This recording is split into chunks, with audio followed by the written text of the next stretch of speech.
Hello दोस्तों, आप सभी का स्वागत है हमारे यूट्यूब चैनल अपने पढ़ाई अड्डा पर। जैसे कि हमने टारगेट बनाया था पॉलिटी के 300 प्लस क्वेश्चन का, जिसमें से एक क्लास कल करा चुका हूँ कुछ इंपॉर्टेंट क्वेश्चन की। ये आपके सामने आज दूसरी क्लास है, ठीक है।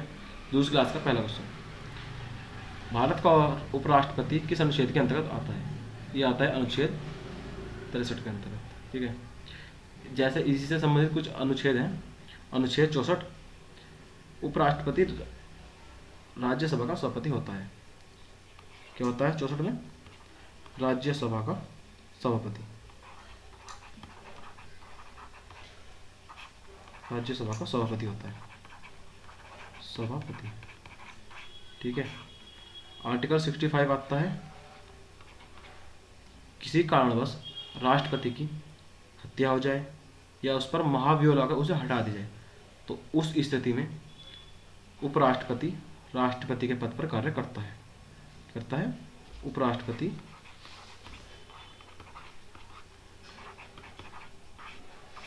राष्ट्रपति के पद पर कार्य करता है।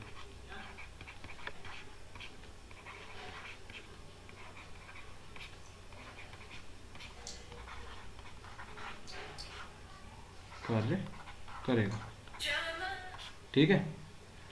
जैसे आर्टिकल है 66, इसमें इसका निर्वाचन क्या है? निर्वाचन, राष्ट्रपति का निर्वाचन है। अनुच्छेद 67 में इसकी पदावधि कि इसकी अवधि कितने वर्ष तक होती है? इसकी अवधि होती है 5 वर्ष। तो उसकी होती है 5 वर्ष की, ठीक है। 68 में है उपराष्ट्रपति का निर्वाचन। यहाँ उपराष्ट्रपति अगर किसी कारणवश उपराष्ट्रपति या डेथ हो जाती है या उसे हटा दिया जाता है तो यहाँ जो दोबारा निर्वाचन होगा वो होगा 68 के अनुसार, आर्टिकल 68 के अनुसार पुनः निर्वाचन होगा। पुनः निर्वाचन, ठीक है। पुनः निर्वाचन आएगा इसके अंतर्गत। इसकी जो शपथ लेगा, शपथ आती है 69 के अंतर्गत। यहाँ होती है शपथ, आर्टिकल 69 में क्या है? शपथ है, ठीक है। बस इसके लिए इतना ही। महाभियोग की प्रक्रिया का उल्लेख किस अनुच्छेद में है? महाभियोग की बात चली है राष्ट्रपति पर, कि राष्ट्रपति पर जब महाभियोग लगेगा वो किस अनुच्छेद के अंतर्गत आता है? तो वो आता है अनुच्छेद 61 के अंतर्गत। राष्ट्रपति पर महाभियोग लगता है वो 61 के अंतर्गत लगता है। चलो, इसके भी कुछ इंपॉर्टेंट अनुच्छेद है, उसे पढ़ लेते हैं। जैसे कि 52, अनुच्छेद 52 है। इसमें भारत का एक राष्ट्रपति होगा, भारत का राष्ट्रपति,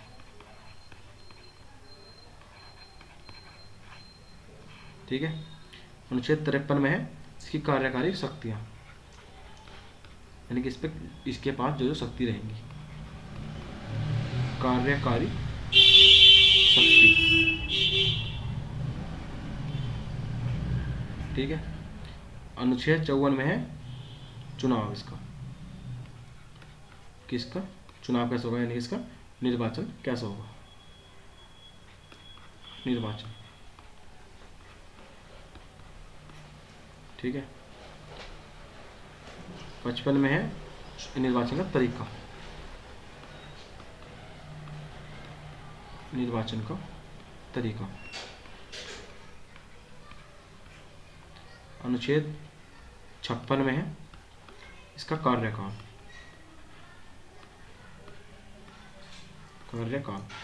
जो होता है इसका 5 वर्ष का,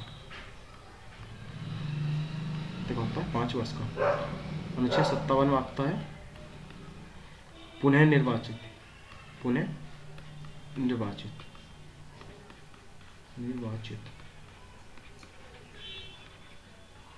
से मतलब है कि जैसे कि राष्ट्रपति पर महाभियोग लगाकर उसे हटा दिया जाएगा, तो जब उसे हटा जाएगा तो उस पर कार्य वो करेगा उपराष्ट्रपति करेगा, पर उसका चुनाव तो होगा, तो चुनाव जो होगा तो पुनः निर्वाचन आता है अनुच्छेद 57 के अंतर्गत। इसी प्रकार अनुच्छेद 58 में योग्यताएं होंगी, क्या क्या योग्यता होनी चाहिए।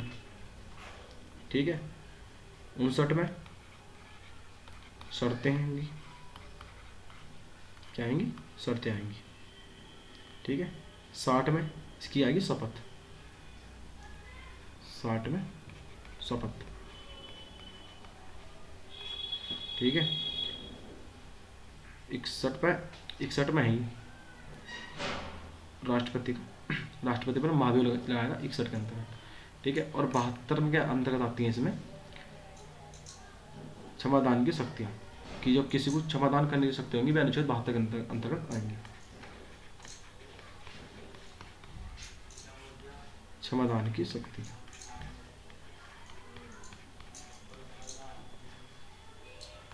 क्षमादान की शक्तियाँ जो आएंगी वो अनुच्छेद 72 में आती हैं। ठीक है, अनुच्छेद क्षमादान की शक्ति।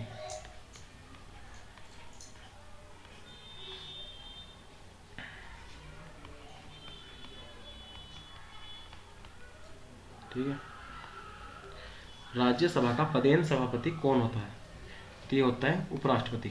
राज्यसभा का सभा जो राज्यसभा का होता है पदेन सभापति, ये होता है उपराष्ट्रपति इसका।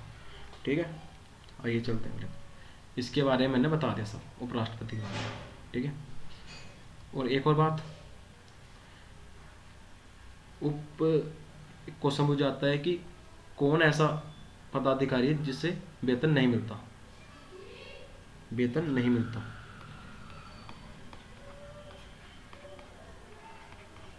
नहीं मिलता तो वो है भारत का उपराष्ट्रपति। उपराष्ट्रपति, इसे उपराष्ट्रपति का वेतन नहीं मिलता, इसे वेतन मिलता है जो राज्यसभा का पदेन सभापति होता है, इसमें मिलता है। ये जब उसका सभापति बनता है इससे वेतन तब मिलता है, सभापति बनने पर वेतन होता है।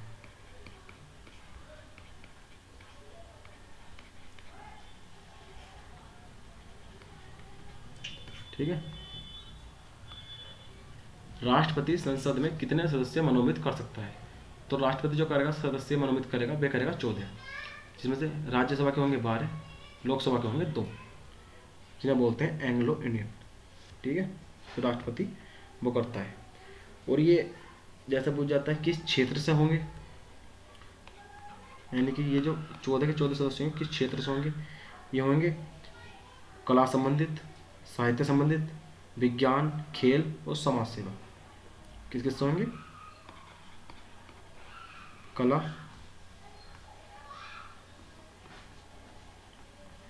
एक होगा कला, साहित्य, विज्ञान, खेल और समाज सेवा, समाज सेवा। ठीक है, अगला क्वेश्चन है प्राक्कलन समिति में कितने और किस सदन के सदस्य होते हैं। प्राक्कलन समिति में लोकसभा के होते हैं 30 सदस्य, इसमें राज्यसभा का कोई सदस्य नहीं होता, राज्यसभा का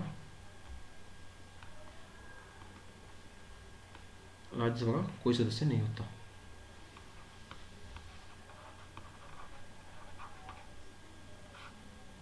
राज्यसभा का सदस्य नहीं होता। ठीक है, प्राक्कलन समिति का जो गठन हुआ था, इसका जो गठन हुआ था 1950 को। सदस्य इसमें 30 है, कितने, 30 सदस्य। इसका जो होता है कार्यकाल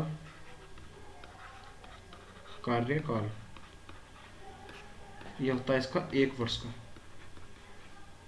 कितना होता है, 1 वर्ष का कार्यकाल होता है इसका, 1 वर्ष का। ठीक है, 1 वर्ष का कार्यकाल होता है इसका।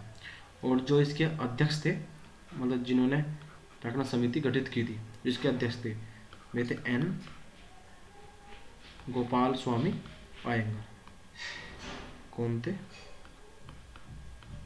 एन गोपाल स्वामी आयंगर,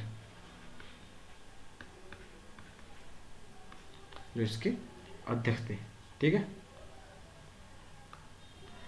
धन विधेयक किस अनुच्छेद में उल्लेखित है? ये धन विधेयक अनुच्छेद 110 में उल्लेखित है। ठीक है।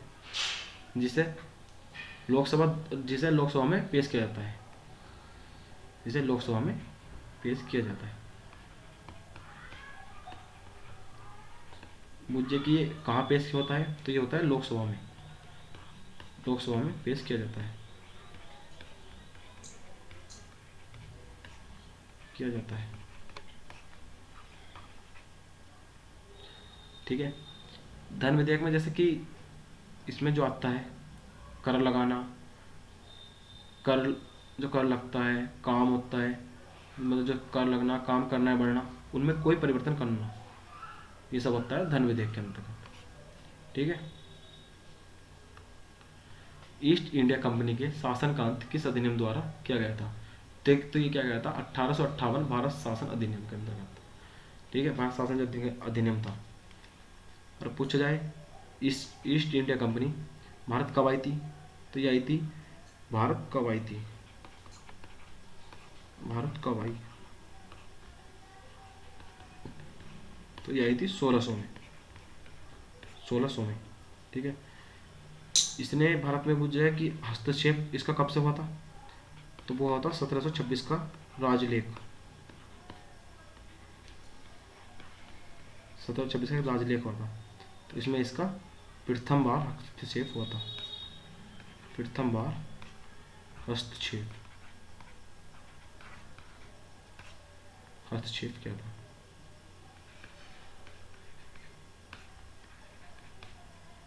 ठीक है। प्रथम बार इसने हस्तक्षेप किया था।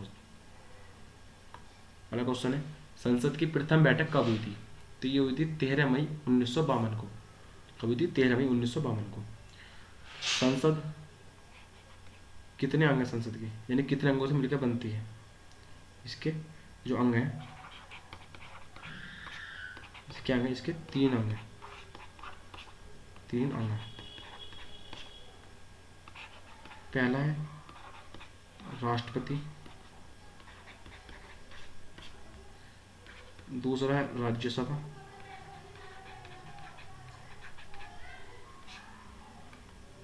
तीसरा है लोकसभा।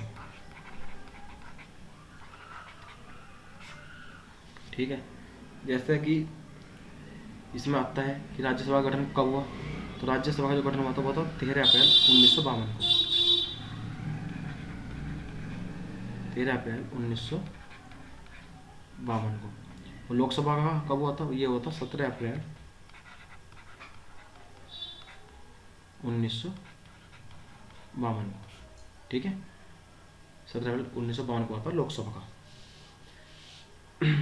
सही है। राज्यसभा में सदस्य कितने हैं, ये पूछिए सदस्य, तो यहाँ है 250। और लोकसभा में पूछिए यहाँ लोकसभा में कितने हैं, तो यहाँ है 552। अधिकतम है ये 552, वर्तमान में तो 543 है, वर्तमान में 543। ठीक है। 543 है वर्तमान में। 73वें और 74वें संविधान संशोधन के समय देश के प्रधानमंत्री कौन थे? तो तब थे पीवी नरसिम्हा राव, प्रधानमंत्री जो थे। और ये क्वेश्चन कल भी क्लास में आया था, जैसे बताया था। 73वां संविधान संशोधन जो था तुम्हारा पंचायती राज से संबंधित था, पंचायती राज से संबंधित था। ठीक है। जो हुआ था 1992 में, 11वीं अनुसूची में। कौन सी सूची में? 11वीं अनुसूची में। ठीक है। और 74वां संविधान संशोधन जो है ये है नगर पालिका संबंधी, नगर पंचायत। 1993। यह 12वीं अनुसूची है।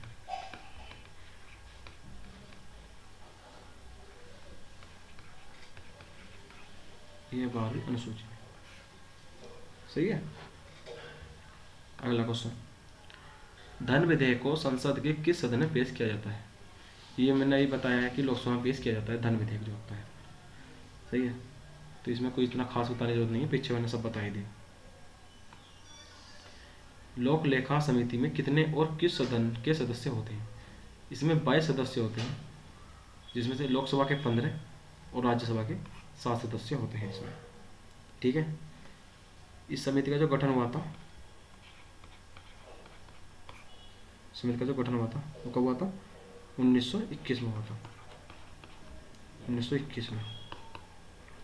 और कब हुआ था ये? कौन से मतलब अधिनियम के तहत हुआ था? ये हुआ था भारत सरकार जो का अधिनियम था 1919 में। 1919 भारत सरकार अधिनियम, भारत सरकार अधिनियम के अंतर्गत हुआ था। अधिनियम के अंतर्गत। ठीक है। जिसमें इसके सदस्य बताई दिए, इसमें 22 होते हैं, लोकसभा के होते हैं 15 और राज्यसभा के होते हैं 7। ठीक है। और इसे प्राक्कलन समिति की जुड़वा बहन भी कहते हैं। प्राक्कलन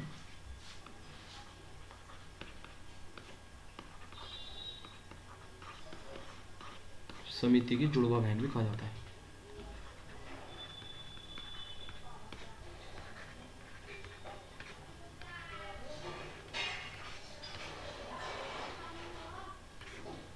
ठीक है। प्राक्कलन समिति की जुड़वा बहन कहते हैं। सही है। और इसके जो वर्तमान अध्यक्ष हैं,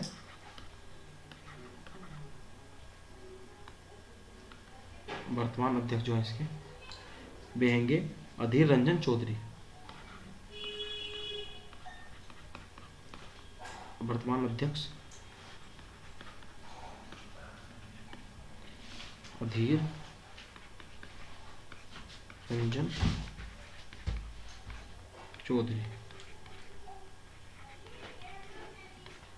और ये जो इसके वे थे अध्यक्ष जिन्होंने लोक लेखा समिति गठित की थी, वे थे इसके भी एन रामास्वामी अयंगर।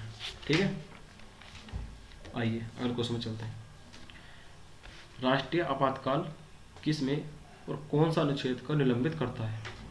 ये करता है अनुच्छेद 19 को निलंबित करता है, जिसमें हमारे शोषण के विरुद्ध अधिकार आते हैं 1922 तक। ये उसे करता है निलंबित। ठीक है। और पूछा जाए कि अब तक भारत में राष्ट्रीय आपातकाल कितनी बार लग चुका है, तो कितनी बार लग चुका है? कितनी बार? कितनी बार? तो ये लगा है 3 बार। 3 बार। कब कब लगा है? फर्स्ट 1962 में लगा है,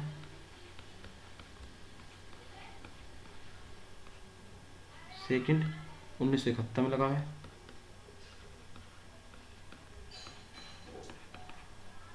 और थर्ड 1975 में लगा है।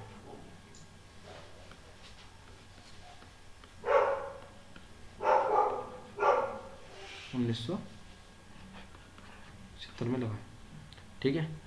और ये मुझे आपातकालीन किस देश से लिया गया है? आपातकालीन किस देश से लिया गया? ये लिया गया जर्मनी के संविधान से। कहाँ से लिया गया? ठीक है। कहाँ से लिया गया? तो ये लिया गया जर्मनी से। कहाँ से लिया गया? जर्मनी से लिया गया इसे। ठीक है। और कुछ में नहीं है ज़्यादा बताने के लिए। प्रांतीय संविधान समिति के अध्यक्ष कौन थे? ये थे सरदार वल्लभ भाई पटेल। प्रांतीय समिति के तो सरदार वल्लभ भाई पटेल थे। ठीक है। जिसमें सदस्यों की संख्या, इसमें पूछ जाए सदस्य कितने थे इसमें? इसमें 6 सदस्य थे। जैसे कल क्वेश्चन आया था संविधान सभा के जो अध्यक्ष थे ये थे डॉक्टर भीमराव अम्बेडकर, उसमें 7 सदस्य थे। तो ऐसे ही प्रांतीय संविधान समिति के जो अध्यक्ष हैं वे सरदार वल्लभ भाई पटेल हैं। और पूछ जाए संविधान में कितनी समितियां बनाई गई हैं, कितनी समितियां बनी, ये क्वेश्चन हो जाता है कितनी समितियां बनी, कितनी समितियां बनी, तो कुल 22 समिति जो है बनी थी। ठीक है, और इसका कार्य वही था कि जो प्रांतीय विषय थे उन पर चर्चा करना। ठीक है, धन विधेयक किस अनुच्छेद में उल्लेखित है, ये यार पीछे बता ही दिया है 110 में, ये क्वेश्चन यहाँ रिपीट हुआ। सही है, चलो आगे बढ़ते हैं आगे। डॉक्टर भीमराव अंबेडकर ने किस अधिनियम को, डॉक्टर भीमराव अंबेडकर ने किस अधिकारी को भारतीय संविधान की आत्मा कहा है, अधिकार को भारत के संविधान की आत्मा कहा है, तो कहा है संवैधानिक उपचारों का अधिकार, संवैधानिक उपचारों का अधिकार, अनुच्छेद जो कि 32 में है। ये तुम्हारे कल बताया था मैंने कि तुम्हारे मौलिक कर्तव्य के अंतर्गत आता है, ये तुम्हारा किस में आता है, मौलिक कर्तव्य में, मौलिक कर्तव्य में, मौलिक कर्तव्य। कितने बताए थे, 6 बताए थे, और जो लास्ट वाला है छठा वो यही है, संवैधानिक उपचारों का अधिकार। सही है, कल बता ही दिया था इसके बारे में मैंने पूरा डिटेल में। भारतीय संविधान का मेग्ना कार्टा किस भाग को कहा जाता है, वो कहता है भाग 3, जिसमें कि सारे मौलिक अधिकार आते हैं, जिसमें हमारे 6 मौलिक अधिकार हैं, मैंने ही बताया पीछे 6 मौलिक अधिकार हैं। ये चलो मैं लिखवा ही देता हूँ दोबारा, चलो तुम्हें वैसे लिखवा तो दिया था मैंने कल। ठीक है, आगे चलते हैं बिना टाइम वेस्ट करे। राष्ट्रीय ध्वज की डिजाइन किसने तैयार की थी, वो की थी पिंगली बकैया ने, पिंगली बकैया ने। तो विजय राष्ट्रीय ध्वज को कब सम्मिलित किया गया था, कब सम्मिलित किया गया, कब सम्मिलित किया, तो क्या था 26 जुलाई 1947 को, 1947 को इसे करा गया था। ठीक है, इतना ही बस, कुछ खास नहीं है। 9वीं अनुसूची किस संविधान संशोधन द्वारा जोड़ी गई थी, ये जोड़ी गई थी प्रथम संविधान संशोधन अधिनियम 1951 में। बहुत बार क्वेश्चन पूछा जाता है कि प्रथम संविधान संशोधन कब हुआ, मैं बताता हूँ आपका 1951 में, और ये किस अनुसूची में जोड़ा गया था, तो आपकी 9वीं अनुसूची में जोड़ा गया, किस में, 9वीं अनुसूची में। ठीक है, आपको ये इंपॉर्टेंट क्वेश्चन है, ये बहुत ही, मैं तो सभी क्वेश्चन आपके लिए इंपॉर्टेंट है, पर ये जो बोलते हैं ना मोस्ट, ये मोस्ट इंपॉर्टेंट क्वेश्चन है आपके लिए। ठीक है, ये कई बार पूछा गया है। शोषण के विरुद्ध अधिकार किस अनुच्छेद के अंतर्गत आता है, ये आते हैं 23 से 24 के अंतर्गत। शोषण के विरुद्ध जो तुम्हारे मौलिक कर्तव्य में है, तुम्हारा तीसरा मौलिक कर्तव्य है, पहला समानता के विरुद्ध अधिकार, दूसरा स्वतंत्रता के विरुद्ध अधिकार, तीसरा आता है शोषण के विरुद्ध अधिकार। इसमें 23 में क्या क्या आता है, ये बात 23 में आता है मानव तस्करी और बाल श्रम पर रोक, जिसमें ये तुम्हारा आता है, क्या आता है, मानव तस्करी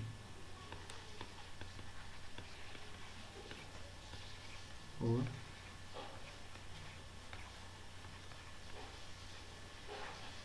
बाल श्रम पर रोक,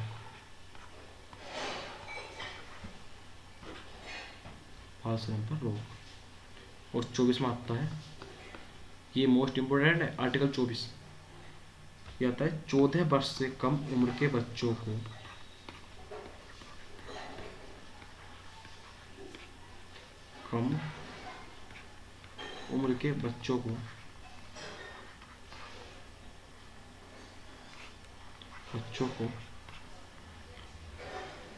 कारखाने और खदान में कार्य न करने का अधिकार है इसके अंदर। 14 वर्ष से कम उम्र के बच्चों को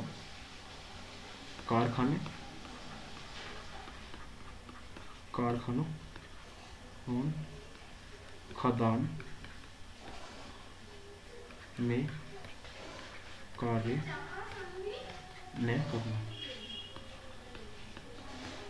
नहीं करना। ठीक है, आपने बहुत बार देखा भी होगा कि जैसे 14 वर्ष के कम उम्र के बच्चे होते हैं तो वे आपको होटल पर चाय देते हुए मिल जाएंगे या किसी कहीं फुटपाथ मिल जाएंगे। अगर वे किसी वजह से किसी कारखाने और खदान में काम करते हैं जो उनसे जबरदस्ती करवाया जाता है तो उस पर पुलिस कार्रवाई आर्टिकल 24 के अंतर्गत कर सकती है। सही है। किस संविधान संशोधन द्वारा दिल्ली को राष्ट्रीय राजधानी का दर्जा दिया गया था? तो वो दिया गया 69वें संविधान संशोधन द्वारा। 69वें संविधान संशोधन द्वारा। 69वां संविधान संशोधन कब हुआ था? ये हुआ था 1991 में। कब हुआ था? 1991 में ही हुआ था ये संविधान संशोधन हुआ था। और 1911 में जो बनाया गया था दिल्ली को राजधानी बनाया गया था। कब बनाया गया था? 1911 में दिल्ली राजधानी बनी थी। दिल्ली राजधानी बनी। ठीक है, 1911 में दिल्ली राजधानी बनी थी। भारत की पहली राजधानी सबको पता ही होगा, कलकत्ता है। फर्स्ट जो है वो कलकत्ता है। कलकत्ता है फर्स्ट राजधानी जो थी वो कलकत्ता थी। ठीक है, 1911 में तो वैसे दिल्ली को राजधानी बनाया गया था, पर 1991 में 69वां संविधान संशोधन जो करा था वो करा था जितने भी केंद्र शासित प्रदेश थे उनमें सबसे विशेष दर्जा जो प्राप्त करा गया था वो दिल्ली को दिया गया था 69वें संविधान संशोधन द्वारा। ठीक है, ये समझने वाली बात है। राष्ट्रीय आपात किस में कौन सा अनुच्छेद का निलंबन हो जाता है? जब राष्ट्रीय आपात का लगता है उसमें कौन सा निलंबन अनुच्छेद होता है? अनुच्छेद 19 होता है। ये क्वेश्चन रिपीट है, ये मैंने पीछे बताया अभी आपको। ये आज इसमें 2 क्वेश्चन रिपीट आ गए। कोई नहीं, चलो दोबारा पढ़ लो, अच्छी बात है। संविधान संशोधन द्वारा प्रस्तावना में संशोधन किस संशोधन के द्वारा किया गया था? तो वह क्या था? 42वें संविधान संशोधन द्वारा, जिसमें 3 शब्द जोड़े गए थे, पंथ निरपेक्ष, पंथ निरपेक्ष, एक मिनट को दोबारा लिखता हूँ, पंथ निरपेक्ष,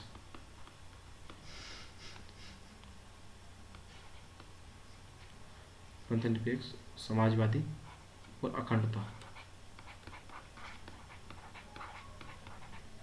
पंथ निरपेक्ष, समाजवादी, अखंडता, ये 3 शब्द 42वें संविधान संशोधन द्वारा जोड़े गए थे हमारे, जो कि आज तक का सबसे छोटा संविधान संशोधन है। सबसे छोटा, सबसे छोटा संविधान संशोधन,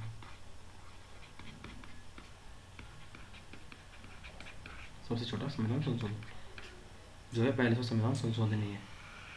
ठीक है, और अगले नेक्स्ट क्वेश्चन चलते हैं। मतदाता की आयु 21 वर्ष से घटाकर 18 वर्ष किस संविधान संशोधन द्वारा की गई है? तो क्योंकि 61वां संविधान संशोधन 1889 के द्वारा की गई है। पहले जो थी वो 21 वर्ष थी, अब 18 वर्ष है। ठीक है, ये पूछ जाइए किस आर्टिकल में है? आर्टिकल, तो ये आर्टिकल 326 के अंतर्गत। ठीक है, जो पहले 21 थी वो 18 कर दी है। अनुच्छेद 326 में वो है संविधान संशोधन हुआ था, ये उसमें करके जोड़ा गया था। 61वां संविधान संशोधन हुआ था 1889। ठीक है, अगला क्वेश्चन है, आधुनिक भारत का मनु किसे कहा जाता है? तो डॉक्टर भीमराव अम्बेडकर। इनके बारे में और क्या ही बताऊँ, कुछ बताने को है नहीं, सब बता दिया पहली क्लास में बता दिया, बच्चा कुछ इसमें बता दिया था। आपको पता ही है, संविधान सभा की निर्मात्री के जो अध्यक्ष थे डॉक्टर भीमराव अम्बेडकर थे, वो 7 सदस्य थे। इन्होंने ही संविधान को पूर्ण कराया। बहुत सही चीज़, मैं आपको सब बता चुका हूँ इनके बारे में। अगला क्वेश्चन है, संविधान सभा के संवैधानिक सलाहकार कौन थे? तो वे थे सर VN राव। संवैधानिक जो सलाहकार बने थे सर VN राव थे संवैधानिक सलाहकार। ठीक है, इसी के साथ ये हमारा लास्ट क्वेश्चन था और आज की क्लास यहीं पर एंड होती है। आशा करूँगा आप सभी को आज के क्वेश्चन अच्छे लगे होंगे, पढ़ने में मज़ा भी आया होगा। इसी के साथ मैं ऐसे क्वेश्चन लाता रहूँगा और आपको प्रोवाइड कराता रहूँगा। आशा है कि आप सभी को अच्छे लगेंगे और आप पढ़ते रहिए। ठीक है, ठीक है, धन्यवाद। और हमारे चैनल को सब्सक्राइब करना ना भूलें।